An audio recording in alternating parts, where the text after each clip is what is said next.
apparently Ron Paul supporters, I guess they're insiders. Myself, I'm definitely an insider. Maybe, quite frankly, you are as well.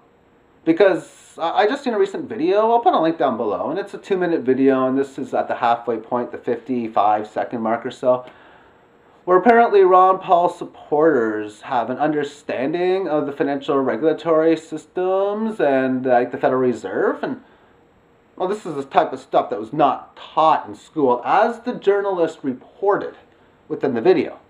No, it's not reported. No, they didn't tell you in school how fiat currency was created, and if you were in some sort of economics class, or if you majored in economics, I'm gonna take a solid guesstimate, educated guess, that if you're in a 3-4 year class within economics, you might have spent 2 to 3 hours in your classes talking about what fiat money is. And it would have been said in such a way for you to realize or not to realize that things are in trouble.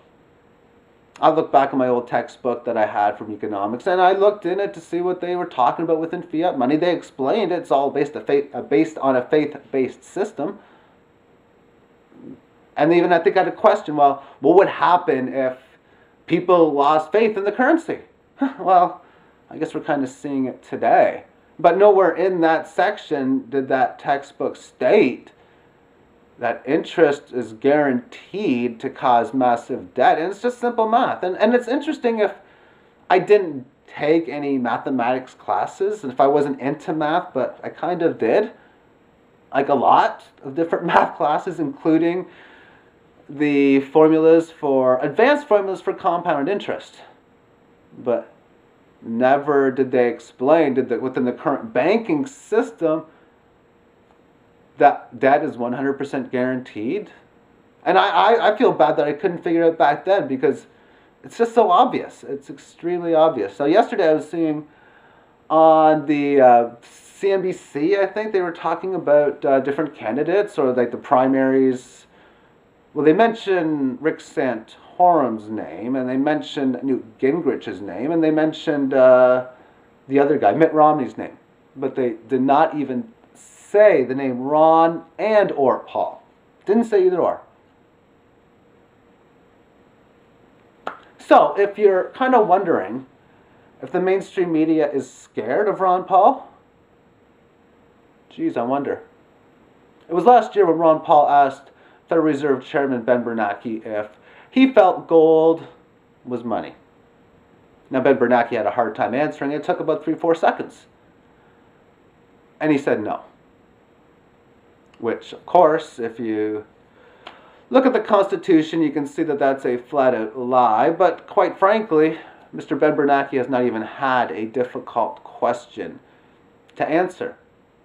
One of these days I'd like to ask, well, I definitely would like to ask, but I'd like to hear Bernanke answer a question in the area of, within this current system of fiat currency, which is monopolized by you, the central bankers, the Federal Reserve, the interest that is charged not only from yourself but from other banks and financial institutions to the people, businesses, and even countries guarantees debt to extreme levels when used in an aggressive format as it is used today. With that being said, are you aware of the problems of debt being 100% guaranteed? And if so, why do we still have it? What's Ben going to answer with that question? These are the type of questions I'd like to see Mr. Bernanke being forced to answer. But the thing about this whole process is they monitor the questions pretty hardcore. Or at least they make sure that the people that are asking the questions are not a threat to the system, although, as you can see with Ron Paul asking an easy question, not so hard, on gold being money, that he struggled. Same thing when you have all these situations where Ron Paul can speak for so many minutes, and then he finally gets to a point that is so important, and they shut him out because his 2 minutes is up or his 3 minutes are up, and yet they're talking about just useless things. And when I hear stuff like about balancing the budget or definitely reducing the debt, funny thing is, I say to myself, what do you think, I'm stupid or something when you say this? And then I look back and I'm thinking, well, yeah, I used to be, but so was everybody else. And today, for that matter, as far as not being able to understand that part, it's not that they're stupid, the people, because that's a pretty harsh term. But in reality, it's just they haven't figured it out.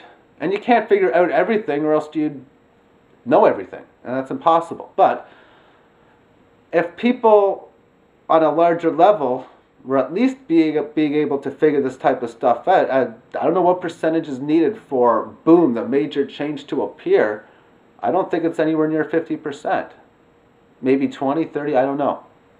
But it does seem pretty clear as the shit's hitting the fan and we go through the major changes that are going through, that people are just going to be dumbfounded along the way, because we're going through these changes right now and people are dumbfounded as we speak.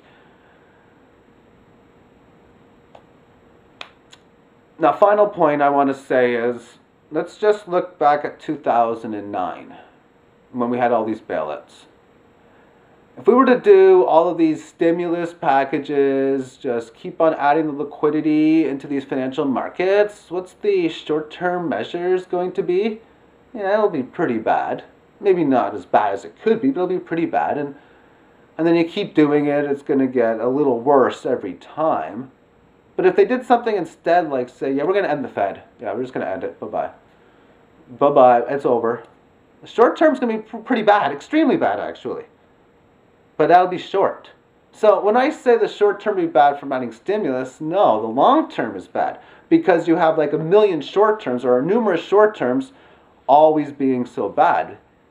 Where if you work within the root of the problem, which is central bankers, you end the Fed, which means ending other central banks in other countries like the Bank of Canada, the Eurozone, all that type of stuff, then yeah, it's going to be pretty bad for a little while, but at least you can work in getting rid of the root of the problem and then being able to make substantial progress from that point on.